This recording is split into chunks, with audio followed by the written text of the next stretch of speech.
പാലക്കാടെന്ന് കേൾക്കുമ്പോൾ തന്നെ മനസ്സിലേക്ക് ഓടിയെത്തുന്ന സ്ഥലപ്പേരുകളിലൊന്നാണ് കൽപ്പാത്തി. മണ്ഡലത്തിലെ സ്ഥാനാർത്ഥികളുടെ സാധ്യതകൾ തേടി 24 സംഘം കൽപ്പാത്തി അഗ്രഹാരത്തിലൂടെ സഞ്ചരിച്ചു.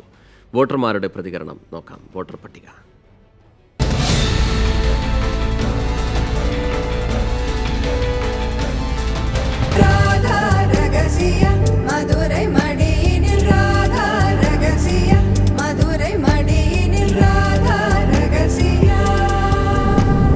സാധാരണ വെച്ച് പാലക്കാട് അപേക്ഷിച്ച് നോക്കുന്ന സമയത്ത് രാജേഷിനാണ് കൂടുതൽ ചാൻസ് എന്നാണ് എൻ്റെ വിശ്വാസം. ഇപ്പോഴത്തെ അഭിപ്രായത്തിൽ ഇവിടെ BJP സ്ഥാനാർത്ഥിക്കാണ് വിജയം.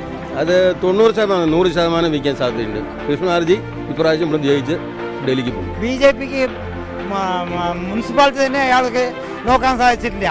ഇവിടുത്തെ പ്രശ്നങ്ങളെ തീർത്തിട്ടില്ല. ഇയാൾ എങ്ങനെ പോയിട്ട് പാർലമെന്റിൽ പോയിട്ട് സംസാരിക്കാൻ പോണ്? പിന്നെ കമ്മ്യൂണിസ്റ്റുകാർക്കാണെങ്കിൽ കോച്ച് ഫാക്ടറി ഇവിടെ ഇല്ല, അത് പോയി. ഡിവിഷൻ ഓഫീസ് പോയി. അയാൾ 2 പ്രാവശ്യം ഇവിടെ ഉണ്ടായെന്ന് പറഞ്ഞു. കേരളത്തിന് വേണ്ടി എന്താ ചെയ്തത്? അതുകൊണ്ട് കോൺഗ്രസ് ഒന്നാലേ ഇപ്പോൾ പറ്റുള്ളൂ.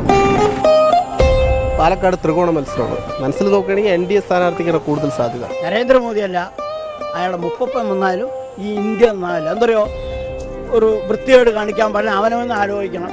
ആരും ഒന്നിനും കാര്യമില്ല. പാലക്കാട് BJP വരും തോന്നുന്നുണ്ട്. വിജയസാധ്യത രാജേഷിന്. BJP ജയിക്കണം എന്നാണ് എൻ്റെ ആഗ്രഹം. ഇന്ത്യയിൽ നോക്കുമ്പോൾ CPM രാജേഷിന് ഇവിടെ കൂടുതൽ സാധ്യത ഇതിലുണ്ട്. കാരണം വെച്ചാൽ രാജേഷ് ഇവിടെ എല്ലാ കാര്യങ്ങൾക്കും ജാതിമതം നോക്കാറില്ല, ഫേവററ്റിസം നോക്കുന്നത്. പാലക്കാട് BJP വരുള്ളൂ, ഉറപ്പാണ്.